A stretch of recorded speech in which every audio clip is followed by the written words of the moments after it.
केंद्र सरकार के कृषि से जुड़े अध्यादेशों के खिलाफ पंजाब, हरियाणा और राजस्थान में किसानों और तमाम किसान संगठनों ने सड़कों पर उतरकर प्रदर्शन किया। खराब मौसम के बावजूद किसानों ने ट्रैक्टर ट्रॉलियों के साथ रैली निकाली। प्रदर्शन कर रहे किसानों ने जिलाधिकारियों को प्रधानमंत्री नरेंद्र मोदी के नाम ज्ञापन सौंपे। किसान संगठन और किसान सरकार से अध्यादेश वापस लेने की मांग कर रहे हैं। किसान सरकार पर कॉर्पोरेट हाउसेस को फायदा पहुंचाने और एमएसपी को खत्म करने के आरोप लगा रहे हैं। किसानों ने सरकार को चेतावनी दी है कि अगर अध्यादेश वापस नहीं लिए गए तो इससे भी बड़ा प्रदर्शन किया जाएगा। वहीं इस आंदोलन में उत्तर प्रदेश के किसान और हरियाणा के आड़तियों ने भी हिस्सा लिया। केंद्र सरकार ने ਜਿਹੜੇ ਆਰਡੀਨੈਂਸ ਜਾਰੀ ਕੀਤੇ ਆ ਉਹਦੇ ਨਾਲ ਖੇਤੀ ਨੇ ਬਰਬਾਦ ਹੋ ਜਾਣਾ। ਕਾਰਪੋਰੇਟ ਹਾਊਸਿਸ ਨੂੰ ਅੱਗੇ ਲਿਆਉਣ ਵਾਸਤੇ ਕਾਰਪੋਰੇਟ ਐਗਰੀਕਲਚਰ पर केंद्र सरकार बढ़ रही है और झूठ बोल के लोगों को गुमराह कर रही है। पंजाब में हजारों की संख्या में ट्रैक्टरों के साथ रोष प्रदर्शन किया। जो अध्यादेश केंद्र सरकार ने किसानों की भलाई का नाम लेकर पारित किए हैं, लेकिन किसानों में गुस्सा है क्योंकि किसानों को खदशा है कि उनका एमएसपी टूटने वाला है और उनका जो खरीद प्रक्रिया है उससे भी सरकार भागने वाली है। और इसके साथ ही जो दूसरा बिजली संशोधन बिल है वो भी लाने की तैयारी की जा रही है और डीजल की कीमतें हैं जो वो भी बहुत ज्यादा बढ़ चुकी हैं, जो किसान की पहुंच के बाहर हैं। ਜੇ ਨਹੀਂ ਹੁਣ ਵੀ ਸਰਕਾਰ ਕੁਝ ਕਰਦੀ, ਇਹੋ ਹੀ ਅਗਸਤ ਮਹੀਨੇ ਦੇ ਵਿੱਚ ਅਸੀਂ ਡੇਟ ਫਿਕਸ ਕਰਕੇ ਇਹ ਟਰੈਕਟਰ ਇਹੋ ਹੀ ਸੜਕਾਂ ਦੇ ਵਿੱਚ ਰੁਕੇ ਜਾਣਗੇ ਤੇ ਧਰਨੇ ਪ੍ਰਦਰਸ਼ਨ ਕੀਤੇ ਜਾਣਗੇ, ਕਿਉਂਕਿ ਸਰਕਾਰਾਂ ਸਾਨੂੰ ਮਜਬੂਰ ਕਰ ਰਹੀਆਂ। ਅਸੀਂ ਕਿਸਾਨ ਜਥੇਬੰਦੀਆਂ ਜਾਂ ਕਿਸਾਨ ਪੰਜਾਬ ਦਾ ਨਹੀਂ ਚਾਹੁੰਦਾ ਅਸੀਂ ਸੜਕਾਂ ਤੇ ਆਈਏ, ਆਪ ਵੀ ਪਰੇਸ਼ਾਨ ਹੋਈਏ, पब्लिक ਨੂੰ ਵੀ करिए, पर साडी हुण बेबसी बढ़ती जा रही है। हम कई सालों से जौ बारले कॉन्ट्रैक्ट पे बोते थे, लेकिन इस बार कंपनी भाग गई। 1525 में कॉन्ट्रैक्ट हुआ था और हमारा माल बिका 1200 रुपए। इसलिए ये तीनों को तीनों किसान विरोधी कानून है। आज एक छोटी सी कॉल पे हमने किसानों को आह्वान किया था, बड़ी संख्या में किसान पहुंचे, उनका धन्यवाद। किसान अगर सरकार ना मानी, ना जागी और अन्य अध्यादेशों को वापस ना लिया तो किसान इसके नतीजे भुगतने के लिए तैयार है। किसान अपना हक लेकर रहेगा, ये कानून वापस करवा के रहेगा। तो पंजाब, हरियाणा और राजस्थान में जो किसान हैं वो अपने अपने ट्रैक्टर लेकर सड़क पर आखिरकार उतर गए।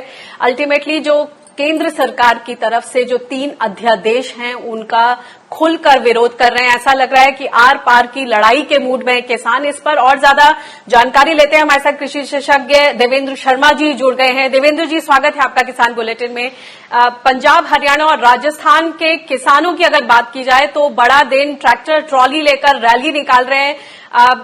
मौसम की मार के बावजूद सब सड़क पर हैं और आर पार की लड़ाई के मूड में 3 अध्यादेशों को लेकर जो किसानों को आशंका है उस पर बात करना चाहेंगे कि आखिरकार इतनी चिंता क्यों हो रही है, जबकि सरकार लगातार बोल रही है कि हम एमएसपी की व्यवस्था को खत्म नहीं करेंगे, हम मंडी व्यवस्था को खत्म नहीं करेंगे, ये एक ऑल्टरनेट व्यवस्था है। आप इसको किस तरह से देखते हैं, जरा समझाएं।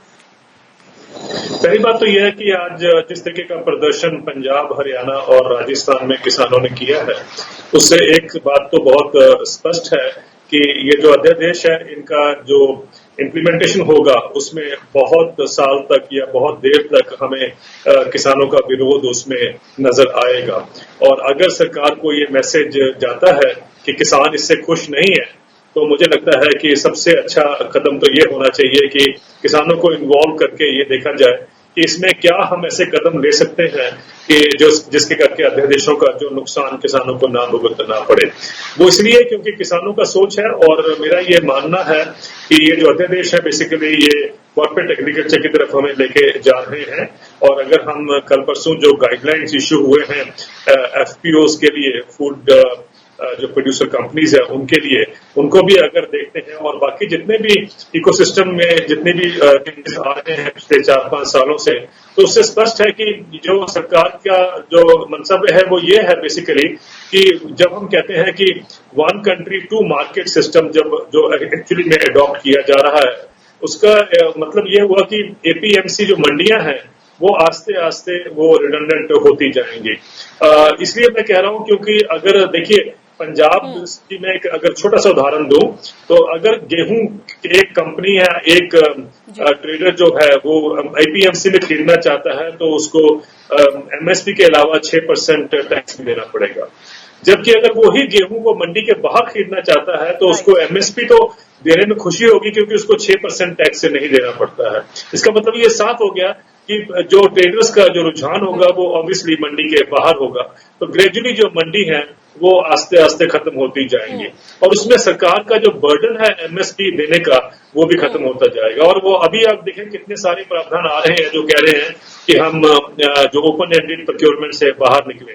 तो किसानों का जो ये सोच है या जो डर है ये बिल्कुल ठीक है और मुझे लगता है कि इस पे सरकार को गौर करना चाहिए कि किसानों को नजरअंदाज करके या उनको उनकी अनदेखी करके हम किसी भी आत्मनिर्भर भारत का जो सपना है उसको हम पूरा नहीं कर सकते।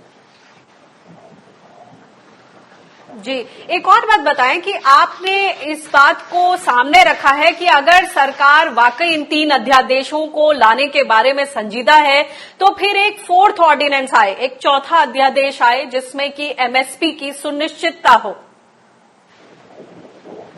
देखिए 3 अधिनियम तो सरकार लेके आ चुकी है और मुझे लगता है कि जिस तरीके की ये जो सिचुएशन है ये उसमें ये वापिस नहीं होंगे। तो उसमें सिचुएशन में एक सिंपल सा सोल्यूशन है इस सारे प्रॉब्लम का।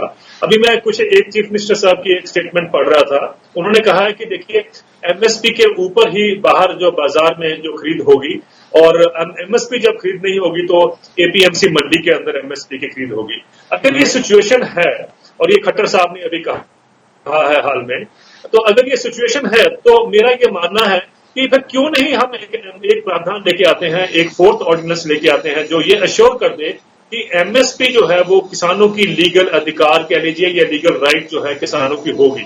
और अगर ये सरकार एक ऑर्डिनेंस लेके आती है और अब ये देश की जो बाकी सिस्टम को उस माध्यम से लेके आगे चलने को मजबूर करती है तो मुझे नहीं लगता किसानों को कोई इससे दिक्कत होगी, ना ही ट्रेड को कोई दिक्कत होगी। जब किसान भी खुश, ट्रेडर्स भी खुश, सरकार भी खुश, फिर दिक्कत क्या है कि हम एमएसपी को एक लीगल इंस्ट्रूमेंट ना बनाएं, एक लीगल अधिकार ना बनाएं। ये ना कहें, ये क्यों ना कहें, क्योंकि हम जो भी ट्रेडिंग होगी वो एमएसपी के ऊपर होगी, एमएसपी से नीचे नहीं होगी। ये होगा 1 कंट्री 1 मार्केट और यही हमें देश को चाहिए। इसके अलावा जो 2 अध्यादेश है मंडी एक्ट के अलावा, एसेंशियल सर्विसेज एक्ट और कॉन्ट्रैक्ट फार्मिंग, इस पर आपकी क्या राय है? क्योंकि जो देश भर के किसान हैं एक बार फिर से आशंकित हैं कि कॉन्ट्रैक्ट फार्मिंग की बात हुई तो वो अपने ही खेतों पर भविष्य में कहीं मजदूर ना बन जाए और बेसिकली ये एक वेस्टर्न कॉन्सेप्ट है, पाश्चात्य कॉन्सेप्ट है और ये भारत में नहीं चलने वाला। देखिए कॉन्ट्रैक्ट फार्मिंग का प्रावधान कोई पहली बार नहीं लाए जा रहे हैं, पहले भी आए थे और किसानों ने अपनी उंगलियां इस तरीके से चलाई कि वो अब कॉन्ट्रैक्ट फार्मिंग में नहीं जाना चाहते हैं। लेकिन जिस तरीके से प्रोत्साहन दिया जाएगा हम जानते हैं किसानों को मजबूर भी किया जाएगा और भी जो इसमें जो गवर्नमेंट की इंटेंशन है कि वो बाजार के हवाले जब किसान को करना है तो कॉन्ट्रैक्ट फार्मिंग एक ऐसा माध्यम जिसके माध्यम से उसको और पुश करने का उनको एक अधिकार मिलता है और एक रास्ता मिलता है। मेरा ये कहना है कि कॉन्ट्रैक्ट फार्मिंग अमेरिका में भी है, कॉन्ट्रैक्ट फार्मिंग यूरोप में भी है, कॉन्ट्रैक्ट फार्मिंग भारत में भी है और हमने देखा है कि कॉन्ट्रैक्ट के जितने नॉर्म्स होते हैं वो क्योंकि एक छोटा किसान एक बड़े प्लेयर के सामने नहीं टिक सकता और वहां पर हमने देखा है कि सब जगह पर जो है किसान की जो है उसमें किसान को नुकसान ही भुगतना पड़ा है। मैंने इसके जो रूल्स हैं वो भी देखे हैं, कहीं ये नजर नहीं आता कि किसान को कैसे प्रोटेक्ट किया जा सकता है उसके माध्यम से और वो सारे का सारा जो है बेसिकली एक एग्रीगेशन कर कोशिश ये है कि एक बाजार के साथ उसको लिंक कर दिया जाए, प्रोसेसिंग कंपनी हो या कोई और भी हो। लेकिन उसके साथ एक बड़ा इंटरेस्टिंग और भी जो डेवलपमेंट है कि एसेंशियल कमोडिटीज एक्ट का जो स्टॉक लिमिट है उसको हटा दिया गया है। तो ये तो एक तरह का सिस्टम हुआ जहां पर कि आपने होर्डिंग को लीगलाइज कर दिया है। मैं इसलिए कह रहा हूं लीगलाइज कर दिया गया है क्योंकि जब भी आपने देखा है प्याज के भाव बढ़ते हैं, आलू के भाव बढ़ते हैं तो हम जानते हैं कि बेसिकली वो होर्डिंग के करके बढ़ते हैं और जिसपे सरकार के पास कम से कम एक इंस्ट्रूमेंट होता है एसेंशियल कमोडिटीज एक्ट का जिससे उसको कंट्रोल किया जा सके। लेकिन जब आपने उसकी जो अपर लिमिट है उसको हटा दिया है और ये कहना कि उससे किसान को फायदा होगा, मुझे नहीं मालूम कि दुनिया में कौन से हिस्से में किसान को फायदा हुआ है जब भी एसेंशियल कमोडिटीज एक्ट की स्टॉक लिमिट को हटा दिया गया है। अमेरिका में देख लीजिए, यूरोप में देख लीजिए, वहां पर जितने भी मल्टी ब्रांड रिटेल की कंपनियां हैं, चाहे वॉलमार्ट हो, चाहे टेस्को हो या सेंसबरी हो, उनकी कोई स्टॉक लिमिट नहीं है, लेकिन वहां से किसानों को फायदा नहीं हुआ, बल्कि किसान उन कंपनियों के सामने प्रदर्शन करते हैं कि उनको उसका फेयर प्राइस मिले। स्पेशली डेयरी फार्मर्स ने अभी हाल में प्रोटेस्ट किया था कंपनियों के सामने जाकर कि उनको फेयर प्राइस मिलना चाहिए, क्योंकि जब भी कंपनियां प्राइस जो किसान से लेके जो उपभोक्ता को देती हैं, वहां पर स्क्वीज जब करती हैं अपनी मार्जिन को कम्पिटिटिव रहने के लिए, तो किसान के ऊपर उसकी मार पड़ती है। तो कहने का मतलब ये कि अगर दुनिया भर में रोष है कि हम चाहें तो हमें प्राइस वो दिया जाए, फेयर प्राइस दिया जाए, तो मुझे नहीं लगता कि हम उस रास्ते पे क्यों जा रहे हैं जो कि विदेशी कंट्रीज में या यूरोप और अमेरिका में फेल हो चुका है। जी, बहुत आपने वैलिड पॉइंट सामने रखे हैं और जो तर्क सामने रखा है ये वाकई सोचने पर मजबूर करता है। हमारे साथ किसान नेता हरियाणा से गुरनाम सिंह चढ़ूनी जी जुड़ गए हैं। गुरनाम जी, आज का आप लोग का अनुभव कैसा रहा? पंजाब हरियाणा में खासतौर से सुन रहे हैं, हरियाणा में कुछ 15,000 किसान अपने अपने ट्रैक्टर लेकर सड़कों पर उतरे। जी देखिए, आज तक का सबसे बड़ा प्रदर्शन हरियाणा में रहा है। आज करीब 15,000 ट्रैक्टर लेके किसान अलग अलग जगह पर सामने आए हैं। 15,000 ट्रैक्टर बहुत बड़ी एक गिनती होती है। हर जगह पे 1,000, 1,500, 2,000 तक एक जगह पे ट्रैक्टर रखा हुआ और पूरे हरियाणा में ये प्रोग्राम बहुत अच्छे तरीके से और बहुत शांतिपूर्वक तरीके से हुआ। तो ये एक तरह से सरकार को चेतावनी है कि अवाम सरकार के विरुद्ध है, अवाम इन देशों के विरुद्ध है और सरकार को जल्दी समझ जाना चाहिए। हमने सरकार के आगे मांग रखी है कि ये तीनों अध्यादेश तुरंत रद्द किए जाएं और जो खरीद की गारंटी का कानून है, एमएसपी पर खरीद की गारंटी का कानून, 100% फसल खरीदने का कानून बनाया है और जो मेरी फसल मेरा ब्यौरा पोर्टल है उसको भी रद्द किया जाए।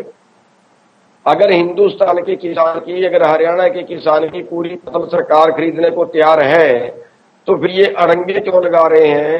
पिछले साल 58,000 किसान सरसों वाले रह गए जिनका एक दाना नहीं खरीदा गया और कैप लगा दी गई, 6 क्विंटल से ज्यादा नहीं होगा। सूरजमुखी में कैप लगा दी गई, सूरजमुखी का पोर्टल केवल एक हफ्ते के लिए खोला, हमें 6 बार प्रदर्शन करना पड़ा। सरकार जो है वो न्यूनतम समर्थन मूल्य से भाग रही है। मंडियां तो इनडायरेक्ट तोड़ रही है, इनडायरेक्ट तोड़ रही है कि मंडी से बाहर से किसान खरीदता है तो टैक्स बचेगा, मंडी के अंदर से खरीदता है तो टैक्स लगेगा। तो कौन व्यापारी होगा जो मंडी के अंदर आएगा? और बहुत सी फसलें तो वो हैं जिनका एमएसपी सरकार घोषित ही नहीं करती है, केवल 23 फसलों का एमएसपी है। उसके अलावा बहुत सी वो फसलें हैं जिनका एमएसपी नहीं है। अब उनका मंडी में ले आते थे और मंडी में बाकी व्यापारी जो होते थे। गुरनाम जी, बाकी सारे राज्यों में पंजाब से और राजस्थान से भी आपको किसानों का साथ मिला। किस तरह की यूनिटी की बात है? क्योंकि एक साथ एकजुट होकर जब सब एक आवाज बुलंद करेंगे तो उसका असर होता है। देखिए, अगला जो प्लान है वो इससे बड़ा प्लान है। हरियाणा में हमने हरियाणा के सभी संगठनों को और सभी क्रांतिकारी उन लोगों को जो खुद ब खुद आंदोलन में कूद रहे हैं उन सबको इकट्ठा करने के लिए हमने 30 तारीख को कैथल के गुरुद्वारा में 11 बजे मीटिंग बुला ली है और हरियाणा में तो हम पूरे सभी एकजुट होकर आंदोलन लड़ेंगे और ये आंदोलन पूरे देश में फैल रहा है। राजस्थान में भी आज प्रदर्शन है, उत्तर प्रदेश में भी कुछ जगह प्रदर्शन हुए और आगे देश के सारे संगठन जो जमीनी काम कर रहे हैं, जो आंदोलन करना चाहते हैं, जो कागजी नहीं है, हवाई बात नहीं करते हैं, उन सभी को इकट्ठा किया जाएगा और उन सभी को इकट्ठा करके और बड़ा आंदोलन किया जाएगा। ये तो आज तो हमारा केवल चेतावनी थी, केवल एक दिखावा था, प्रदर्शन था, लेकिन आगे के लिए प्रदर्शन नहीं होगा, आंदोलन होगा। सरकार से बिल्कुल एक तरह से हम अपनी बात मनवा के ही दम लेंगे और सरकार जो देश को पूंजीपतियों के पास बेच रही है, शहीद भगत सिंह के देश को जो कुर्बानियां देके देश को आजाद कराया था, उस देश को कंपनियों के पास बेच रही है। किसी हाल नहीं बिकने दिया जाएगा।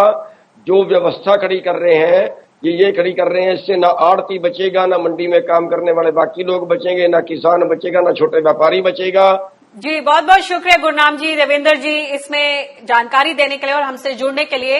तो बहरहाल ये जो 3 अध्यादेश हैं, इसको लेकर देश भर के किसान आशंकित हैं। आज पंजाब, हरियाणा और राजस्थान में किसानों ने ट्रैक्टर ट्रॉली रैली निकाली। अब देखना यह है कि आगे चलकर ये 3 अध्यादेश राज्यसभा लोकसभा में पेश किए जाएंगे और ये आगे पारित होते हैं या फिर किसानों का जो दबाव है वो कुछ रंग लाता है।